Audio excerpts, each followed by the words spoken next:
మాతృదేవోభవ. ఏడ్చితి నిన్నో మార్లు కరుణింపవు నీవని. జగన్మాత ఏడ్చితి నిన్నో మార్లు కరుణింపవు నీవని. ఇప్పుడైనా నేనేడ్చెదను ఇన్ని మార్లు కరుణించిన నీ పదముల్గనంగా. నేనోడ్చెడి అశ్రుబిందువులే ఒక్కట అడ్డములయ్యనంచు. ఏడ్చితి నిన్నో మార్లు కరుణింపవు నీవని.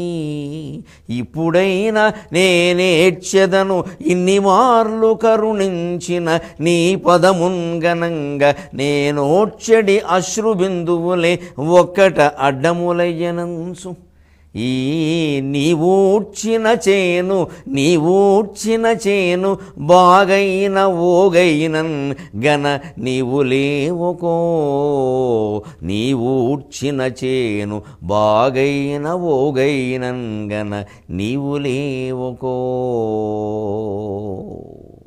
విశ్వాసాన్ని విజ్ఞానంతో సమన్వయం చేసి మనకు అందిస్తూ ఉన్న మహాభారత కథాశ్రవణం కోసం ఎదురు చూస్తూ ఉన్న భక్తి టీవీ ప్రేక్షక మహాశయులందరికీ కవి బ్రహ్మ ఉభయ కవి మిత్రుడు తిక్కన సోమయాజి రచించిన ఆంధ్ర మహాభారతం ఆనుశాసనిక పర్వానికి సాగుతున్న సామాజిక వ్యాఖ్యలో 1527 భాగానికి స్వాగతం పలుకుతున్నాం.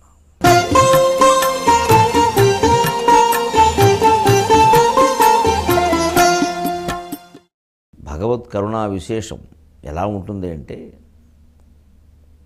దర్శనం కలగలేదు అనుకుంటాం మనం. నిజంగా దర్శనం కలిగితే చూడగలవా? అప్పుడు కన్నీళ్ళు అడ్డం రావు, కంగారు అడ్డం రాదు. ముందు చూడడం కంటే బయటికి వెళ్ళి అందరికీ చెబుదాం అనిపించదు. అసలే ఆనద చూపు ఆపై ఈ కన్నీళ్ళు అంటుంది శబరి సంపూర్ణ రామాయణం చిత్రంలో. అసలే ఆనద చూపు ఆపై ఈ కన్నీళ్ళు. రాక వచ్చిన నిన్ను ఎట్లా చూసేది అంటుంది.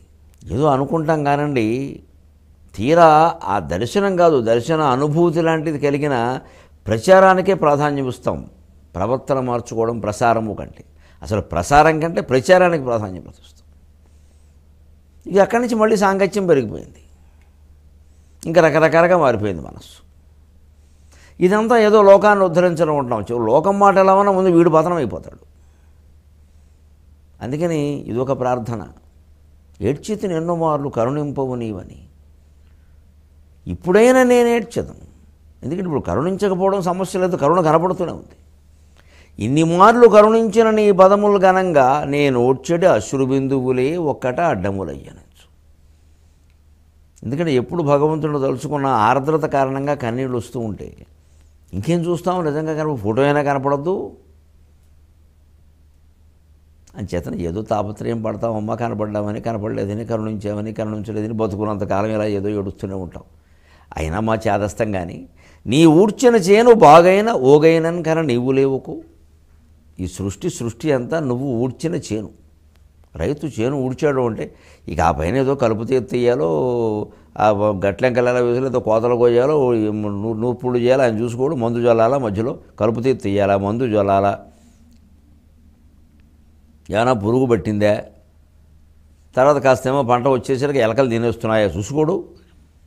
రోజు వెళ్ళి చూసుకోకపోతే ఎలాగా? అందుకని సృష్టి మొత్తం భగవంతుడు ఊడ్చినటువంటి చేను అనుకున్నప్పుడు దీని బాగోగులు ఆయన చూసుకుంటాడు. మన జీవితం కూడా అందులో భాగమే కదా. కాబట్టి ఆయన చూసుకుంటాడు అనేటువంటి నిశ్చింతతో మనం మన పనులు చేసుకుంటూ వెళ్ళాలి. చూసుకునేది ఆయన, చేసుకునేది మనం. ఈ చేసుకునేది కూడా ఆయనే అన్న భావన ఉంటే ఇంకా మంచిది. లేకపోతే ఇది అహంకారానికి దారితీస్తుంది. ఇక్కడ కనిపించని సాత్విక అహంకారాలు ఎలా ఉంటాయో మనం గరుత్మంతుడిలో చూసాం కదా. అలా కాకుండా ఖచ్చితమైనటువంటి నియమనిష్టలు ఎలా ఉంటాయో ఇప్పుడు చూస్తాం. వ్యక్తి తనను తానే నిగ్రహించుకోగలిగితే అవి ఎలా ఉంటాయి. ఎందుకంటే ధర్మరాజు ఇక్కడ 2వ ఆశ్వాసంలో ఒక ప్రశ్న అడిగాడు భీష్ముడిని. సరే కొంచెం లౌకికంలోకి వద్దామయ్యా, మరీ కాస్త తత్వం ఎక్కువ అవుతున్నట్టుగా ఉంది, మోతాదు కాస్త లౌకికంలోకి వద్దాం. భూలోకంలో అమ్మాయిలకి పెళ్ళిళ్ళు చేయలేక నానా యాతన పడుతూ ఉంటారు. సరే ఇప్పుడు అబ్బాయిలకి పడుతున్నారు. కాలం మారింది, దానికి తిరుగుతోంది. అసలు ఎటువంటి వరుణ్ణి ఎంచుకోవాలి, వరలక్షణాలు ఏమిటి? వరుణులో ముందు చూడవలసిన విషయం ఏమిటి? ఇవి మనం చాలా తెలుసుకోవాలి ఈవేళ. ఎందుకంటే ఈవేళ అటు అమ్మాయిని చూసినా ఇటు అబ్బాయిని చూసినా డబ్బు ప్రధానంగా పనిచేస్తుంది. ఉద్యోగం అంటే డబ్బేగా, డబ్బు ఇచ్చేదేగా ఉద్యోగం. నాకు పెద్దగా సంపాదన లేదండి, నేను చేసేది చాలా గొప్ప పని అంటే ఇంటి దగ్గర కూర్చొని చేసుకో, మేము పిల్లనియ్యమంటారు. డబ్బు సంపాదించేదే పని, డబ్బు సంపాదించేవాడే మనిషి. అందుకని మనం గ్రహించాల్సిన విషయం, ఎటువంటి వరుణ్ణి అమ్మాయి కోసం ఎంపిక చేయాలి, దాంట్లో అనుసరించవలసిన సూత్రం ఏమిటి? సరేనయ్యా, దీన్ని మామూలుగా చెప్పడం ఎందుకు, మనకు ఎప్పుడు ఏదో సంవాదమో సమాఖ్యానమో అలవాటే కదా. అష్టావక్రుడు కథ ద్వారా ఈ విషయం చెబుతాను.